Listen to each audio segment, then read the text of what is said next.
ಓಂ ಶಾಂತಿ. ದಿನಾಂಕ ಆಗಿದೆ 6/6/2026.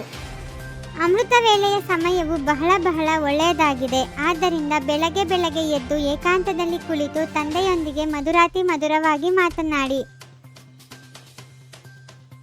ಡ್ರಾಮಾದ ಯಥಾರ್ಥ ಜ್ಞಾನವು ಇಲ್ಲವೆಂದರೆ ಕಣ್ಣೀರು ಹಾಕುತ್ತಿರುತ್ತಾರೆ. ಡ್ರಾಮಾದ ಜ್ಞಾನವು ನಿರಂತರ ಯೋಗಿಗಳಾಗುವುದರಲ್ಲಿ ಬಹಳ ಸಹಯೋಗ ನೀಡುತ್ತದೆ. ಬಲೆ ಎಂತಹದ್ದೇ ಪರಿಸ್ಥಿತಿ ಇರಲಿ, ಭೂಕಂಪವಾಗಲಿ, ವ್ಯಾಪಾರದಲ್ಲಿ ನಷ್ಟವೇ ಆಗಲಿ, ಆದರೆ ಸ್ವಲ್ಪವೂ ಸಂಶಯ ಬರಬಾರದು. ಅಂತಹವರಿಗೆ ಮಹಾವೀರರೆಂದು ಹೇಳುತ್ತಾರೆ. ಈ ಜ್ಞಾನವು ನಿಮಗಾಗಿ ಇದೆ. ಮತ್ತೆಲ್ಲರೂ ಪತಿತರಾಗಿದ್ದಾರೆ. ಈ ಪತಿತ ಪ್ರಪಂಚದ ವಿನಾಶವು ಖಂಡಿತ ಆಗುವುದು. ವಿಕಾರಿಗೆ ಪತಿತರೆಂದು ಹೇಳಲಾಗುತ್ತದೆ. ಯಾರು ಜ್ಞಾನವಂತರಿದ್ದಾರೆಯೋ ಅವರು ತೀಕ್ಷ್ಣವಾಗಿರುತ್ತಾರೆ. ಡ್ರಾಮಾನುಸಾರ ಅದು ನಿಗದಿಯಾಗಿದೆ. ನಿಮ್ಮಲ್ಲಿಯೂ ಮಹಾವೀರತನವಿರಬೇಕು. ಅಮೃತ ವೇಳೆ ವಾಯುಮಂಡಲವು ಬಹಳ ಶುದ್ಧವಾಗಿರುತ್ತದೆ. ತಂದೆಯ ನೆನಪಿನಲ್ಲಿ ಕುಳಿತು ಇದೇ ಚಿಂತನೆ ಮಾಡಬೇಕು, ಯಾರಿಗೆ ಹೇಗೆ ತಿಳಿಸಿಕೊಡುವುದು ಎಂದು. ಪರಮಾತ್ಮನು ನಾನೊಬ್ಬನೇ ಆಗಿದ್ದೇನೆ, ಆತ್ಮನೇ ಪರಮಾತ್ಮನೆಂದು ಹೇಳುವುದು ಅತಿ ದೊಡ್ಡ ಸುಳ್ಳಾಗಿದೆ. ಆತ್ಮವೇ ಪರಮಾತ್ಮನಾಗಲು ಸಾಧ್ಯವಿಲ್ಲ. ಭೂಕಂಪವಾಗುತ್ತದೆ, ಮನೆ ಬೀಳುತ್ತದೆ ಎಂದರೆ ಡ್ರಾಮಾದಲ್ಲಿ ಇದೇ ರೀತಿ ಇತ್ತು. ಇದರಲ್ಲಿ ಸ್ಥಿತಿಯು ಸ್ವಲ್ಪವೂ ಅಲುಗಾಡುವ ಅವಶ್ಯಕತೆ ಇಲ್ಲ. ಡ್ರಾಮಾದ ಮೇಲೆ ದೃಢವಾಗಿ ನಿಂತಿರಬೇಕಾಗಿದೆ. ಅಂತಹವರಿಗೆ ಮಹಾವೀರರೆಂದು ಹೇಳಲಾಗುತ್ತದೆ. ಅಪಘಾತಗಳಂತೂ ಬಹಳಷ್ಟು ಆಗುತ್ತಲೇ ಇರುತ್ತವೆ.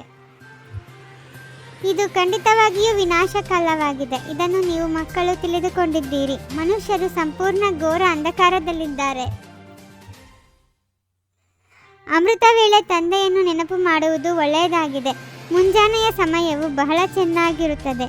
ಆ ಸಮಯದಲ್ಲಿ ಮಾಯೆಯ ಬಿರುಗಾಳಿಗಳು ಬರುವುದಿಲ್ಲ. ರಾತ್ರಿ 12 ಗಂಟೆಯವರೆಗೆ ತಪಸ್ಸು ಮಾಡುವುದರಿಂದ ಯಾವುದೇ ಲಾಭವಾಗುವುದಿಲ್ಲ. ಏಕೆಂದರೆ ಆ ಸಮಯವೇ ಕೊಳಕಾಗಿರುತ್ತದೆ. ವಾಯುಮಂಡಲವು ಅಶುದ್ಧವಾಗಿರುತ್ತದೆ. ಹೇ ಪತಿತ ಪಾವನ, ಬನ್ನಿ ಎಂದು ನೀವು ಕೂಗುತ್ತಿರುತ್ತೀರಿ. ನಾನೀಗ ಬಂದಿದ್ದೇನೆ. ನೀವು ಪತಿತರಾಗಬೇಡಿ. ಪತಿತರಾಗಿ ಸಭೆಯಲ್ಲಿ ಬಂದು ಕುಳಿತುಕೊಳ್ಳಬೇಡಿ. ಗೃಹಸ್ಥ ವ್ಯವಹಾರದಲ್ಲಿರುತ್ತಾ ಕಮಲಪುಷ್ಪ ಸಮಾನ ಪವಿತ್ರರಾಗಿರಿ. ಯಾವುದೇ ಪತಿತ ಕರ್ಮವನ್ನು ಮಾಡಬೇಡಿ. ಎಲ್ಲರ ಸದ್ಗತಿದಾತ ಮುಕ್ತಿದಾತನು ಒಬ್ಬರೇ ಆಗಿದ್ದಾರೆ. ಇಲ್ಲ ಅಂತೂ ದುಃಖವಿದೆ. ಸಾಧು ಸಂತ ಮೊದಲಾದವರು ಯಾರೂ ಸಹ ಸುಖಿಯಾಗಿರಲು ಸಾಧ್ಯವಿಲ್ಲ. ಈಗ ಏನಿದೆಯೋ ಅದರಲ್ಲಿಯೇ ಒಂದು ಕೋಣೆಯಲ್ಲಿ ಆತ್ಮಿಕ ಆಸ್ಪತ್ರೆ ಹಾಗೂ ಆತ್ಮಿಕ ಕಾಲೇಜನ್ನು ತೆರೆಯಿರಿ. ಅನೇಕರ ಕಲ್ಯಾಣ ಮಾಡುತ್ತೀರೆಂದರೆ ಬಹಳ ಶ್ರೇಷ್ಠ ಪದವಿಯನ್ನು ಪಡೆಯುವಿರಿ. ಈ ವಿನಾಶ ಕಾಲದಲ್ಲಿ ಒಬ್ಬ ತಂದೆಯೊಂದಿಗೆ ನನಗೆ ಸತ್ಯ ಪ್ರೀತಿ ಇದೆಯೇ? ಯಾವುದೇ ವಿಕರ್ಮ ಮಾಡಿ ಅಸುರನಾಗುತ್ತಿಲ್ಲವೇ? ಹೀಗೆ ಪರಿಶೀಲನೆ ಮಾಡಿ ಸ್ವಯಂವನ್ನು ಪರಿವರ್ತನೆ ಮಾಡಿಕೊಳ್ಳಬೇಕು.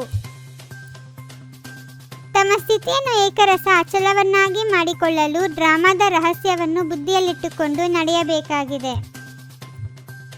ಮತ್ತೆ ಸೋಲನ್ನು ಅನುಭವಿಸುವ ಬದಲು ಬಲಿಹಾರಿ ಆಗುವಂತಹ ಮಾಸ್ಟರ್ಸ್ ಸರ್ವಶಕ್ತಿವಂತ ವಿಜಯೀ ಭವ. ತಮ್ಮನ್ನು ಸದಾ ವಿಜಯಿ ರತ್ನ ಎಂದು ತಿಳಿದುಕೊಂಡು ಪ್ರತಿ ಸಂಕಲ್ಪ ಹಾಗೂ ಕರ್ಮವನ್ನು ಮಾಡುತ್ತೀರೆಂದರೆ ಎಂದಿಗೂ ಸೋಲಾಗಲು ಸಾಧ್ಯವಿಲ್ಲ. ಯಾವಾಗ ಶಬ್ದವು ಬಲಹೀನತೆಯನ್ನು ಸಿದ್ಧ ಮಾಡುತ್ತದೆ. ಆದ್ದರಿಂದ ಯಾವಾಗಲೋ ಮಾಡುವುದಲ್ಲ, ಈಗ ಮಾಡಬೇಕಾಗಿದೆ. ಓಂ ಶಾಂತಿ. 21 ಜನ್ಮಗಳಿಗೆ 21 ಪರಮಾತ್ಮನ ಮಹಾವಾಕ್ಯಗಳನ್ನು ಆಲಿಸಿ ಹಾಗೂ ನಿಮ್ಮದಾದ ಈ ಚಾನಲ್ಗೆ ಲೈಕ್ ಮಾಡುವುದನ್ನು ಮರೆಯದಿರಿ.